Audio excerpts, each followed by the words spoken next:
जय हिंद दोस्तों। तो दोस्तों आज हम लोग बात करने वाले हैं ट्रांसफॉर्मेशन ऑफ गुजरात, मतलब गुजरात के परिवर्तन के बारे में कि इनफैक्ट गुजरात पहले कैसा था और आज कैसा है। इसमें क्या क्या परिवर्तन हुए थे, पहले कितना इसका बजट था गुजरात का, आज कितना बजट है। तो हम लोग इन सारी चीज़ों पर गौर करेंगे। पहले देखेंगे अनएम्प्लॉयमेंट रेट पहले कैसा था, आज कैसा है। तो सारी चीज़ें हम लोग आज कवर करने वाले हैं और आई थिंक ये गुजरात के ऊपर तीसरा वीडियो है। गुजरात जो है वो सबसे ज़्यादा FDI रिसीव करता है, जो कि टोटल कितना है 1.58 लाख करोड़। अगर हम लोग US डॉलर में उसको कन्वर्ट करते हैं तो उसका होता है 21.24 बिलियन डॉलर। अगर हम 2020 की बात करें तो 2020 में अप्रैल से लेकर दिसंबर तक में गुजरात ने इतना मतलब FDI इनकम किया है 21.24 बिलियन US डॉलर का।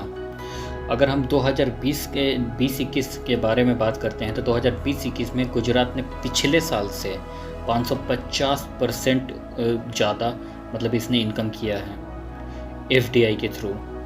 और अगर हम 2019-20 की बात करें तो 2019-20 ने गुजरात ने उसके पिछले साल से 240% ज़्यादा मतलब FDI इंक्रीज़ किया है। अगर हम 2020 मतलब अप्रैल 2020 से लेकर मार्च 2011 तक की टोटल FDI की बात कर लें तो गुजरात ने total 7.2 billion US dollar income किए हैं FDI से। और वही अगर हम अप्रैल 2011 से 2020 तक की बात कर लें तो गुजरात ने टोटल 47 बिलियन डॉलर इनकम किया है FDI से।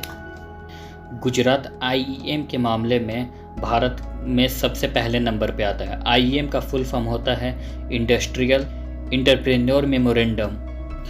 IEM का 51% जो शेयर है वो गुजरात के पास है, जो कि 2019 में 49 बिलियन डॉलर के लमसम था। गुजरात जो है इंडस्ट्रीज़ को लोकलिटी सप्लाई चेन के लिए ऑफ़र करता है और लोकल चीज़ों को सपोर्ट करता है ताकि उससे economic system that would help create cost effective, जो कि कॉस्ट इफेक्टिव हो, जिस पे ज़्यादा कॉस्ट ना लगे, वो लागत में हो। और इसी चीज़ को गुजरात मतलब क्या करता है, उसको प्रमोट करता है, जो कि आत्मनिर्भर जो अभियान है उसको बहुत ज़्यादा हद तक सपोर्ट मिलता है गुजरात से। ये बहुत हद तक इसलिए भी पॉसिबल है क्योंकि सेंटर में और स्टेट में दोनों जगह एक ही गवर्नमेंट है, एक ही पार्टी की गवर्नमेंट है।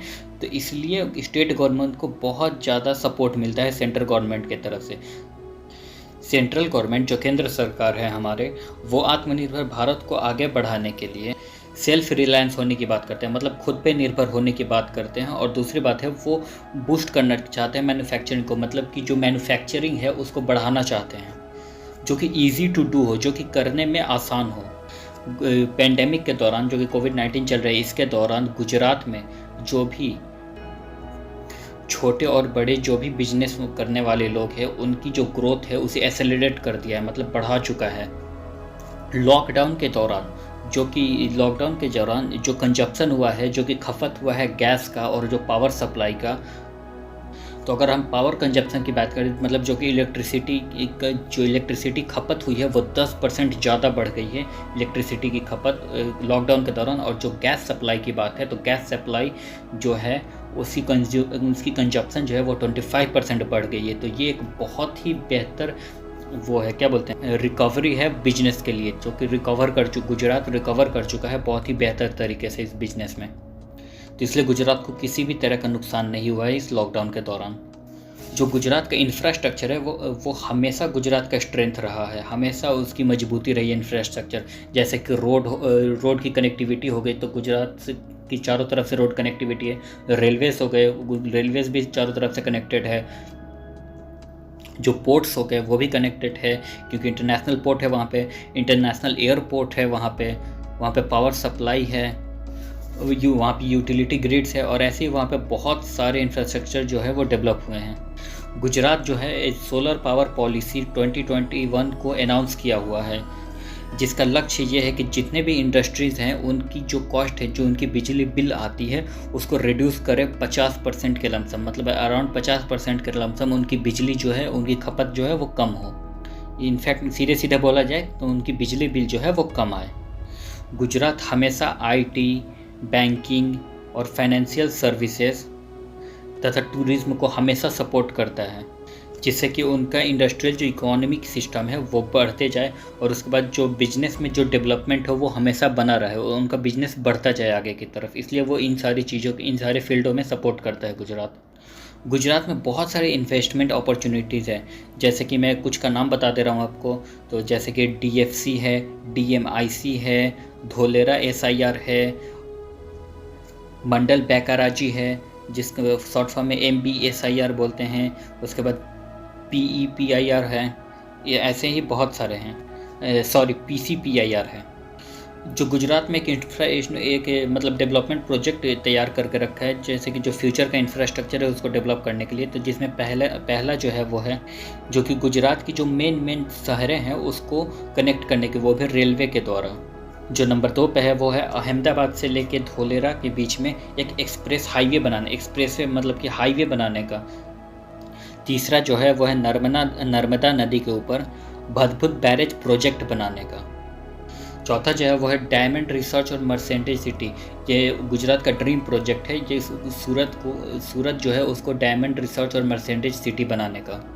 और तीसरा जो प्रोजेक्ट है वो है विश्व का सबसे बड़ा सोलर और वाइंड हाइब्रिड एनर्जी पार्क बनाने का, जिसमें कि 3 गीगावाट की, जिसकी कैपेसिटी क्या हो 30 गीगावाट की हो, जो कि कच्छ में बनाया जाए।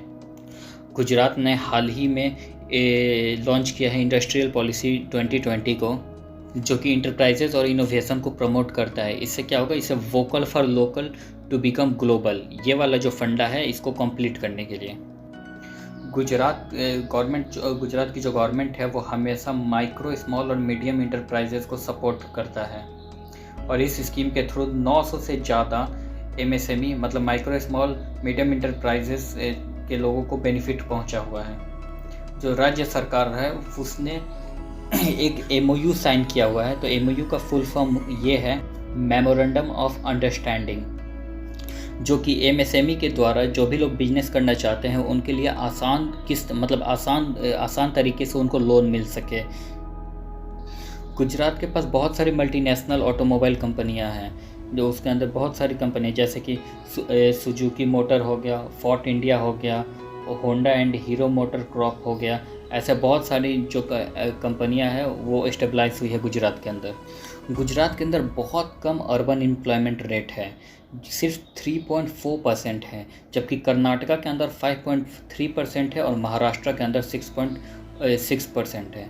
तो आई थिंक कि ये आपको वीडियो अच्छी लगी होगी। तो फिर मिलते हैं नेक्स्ट वीडियो में। जय हिंद।